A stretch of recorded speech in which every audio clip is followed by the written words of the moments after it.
Hello everyone, welcome to my channel. Now we are going to start class 10 chapter number 5 exercise 5.3. इससे previous video में हमने exercise 5.2 तक complete कर लिया है।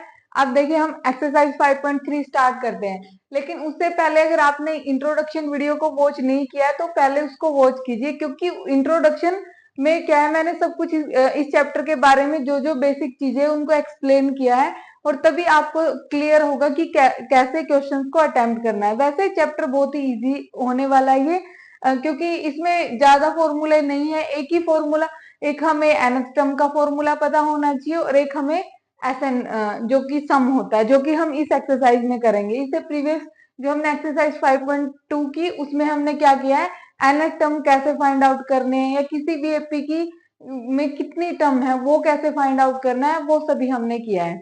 अब देखिए इसमें जो फर्स्ट क्वेश्चन का फर्स्ट पार्ट है उसमें क्या है, हमें एक एपी गिवन है।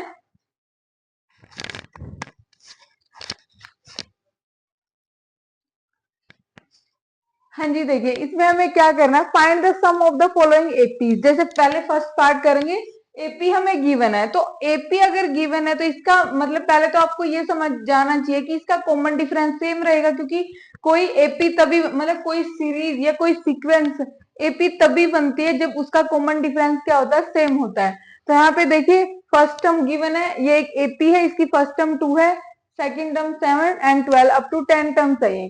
अब यहाँ पे देखिए ए हो गया 2 एंड डी हम कैसे निकालते थे, आप a2 माइनस a1 कर सकते हो, a3 माइनस a2 कर सकते हो ऐसे। तो a3 माइनस a2 अगर हमने किया तो d हो जाएगा यहाँ पे 12 माइनस 7, डी इसका सेम रहेगा पूरी सीरीज में। एन यहाँ पे क्या है 10, क्योंकि जो पूरी इस एपी में मतलब कि जैसे अगर हम ऐसे काउंट करें 1 2 3 तो टोटल कितनी टर्म है, इसमें 10 टर्म्स हैं। अब यहाँ पे देखिए सम कितना है, एस एन कितना है यहाँ पे n by 2 2a plus n minus 1 into d. किसी भी एपी की जो टर्म्स है उनका सम अगर हमें निकालना है तो हम ये फॉर्मूला यूज करेंगे। अब ये तो है नहीं, चलो इसमें तो 10 टर्म है, लेकिन कुछ एपी इनफाइनाइट टर्म तक होती है, तो हम उनको उनकी टर्म को कैसे ऐड करेंगे, मतलब कि ये तो पॉसिबल ही नहीं है। तो इस फॉर्मूले से हम क्या करेंगे, किसी भी एपी का सम फाइंड आउट कर सकते हैं। अब यहाँ पे देखिए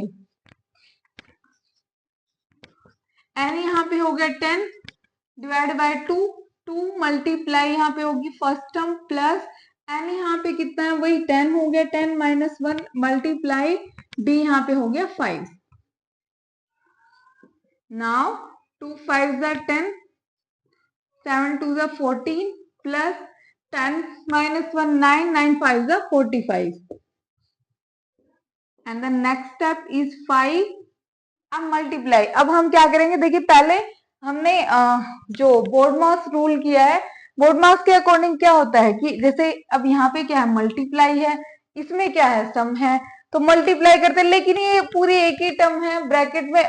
और अगर उसमें वो रूल भी अगर हम अप्लाई करें तो बोर्ड मास में पहले हमें ब्रैकेट को सोल्व करना होता है, तो पहले हम ब्रैकेट सोल्व करेंगे फिर मल्टीप्लाई करेंगे। तो यहाँ पे हो जाएगा 9 4 और 1 5। तो जब आप इसकी मल्टीप्लाई करके आंसर निकालोगे तो वही हो जाएगा सम ऑफ दिस एपी।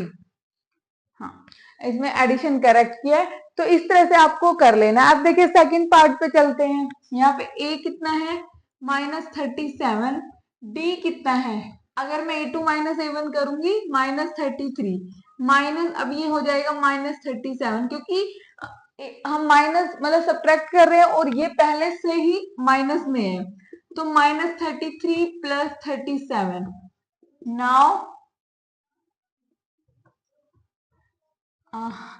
तो कॉमन डिफरेंस विल बी 4। अब देखिए यहाँ पे n कितना हो जाएगा 12। तो अभी जितनी हमें एसएन में या सम का जो फॉर्मूला, जो जो हमें चीज चाहिए थी या जो जो हमें टर्म चाहिए थी वो सभी है हमारे पास, तो हम फॉर्मूले में पुट करेंगे।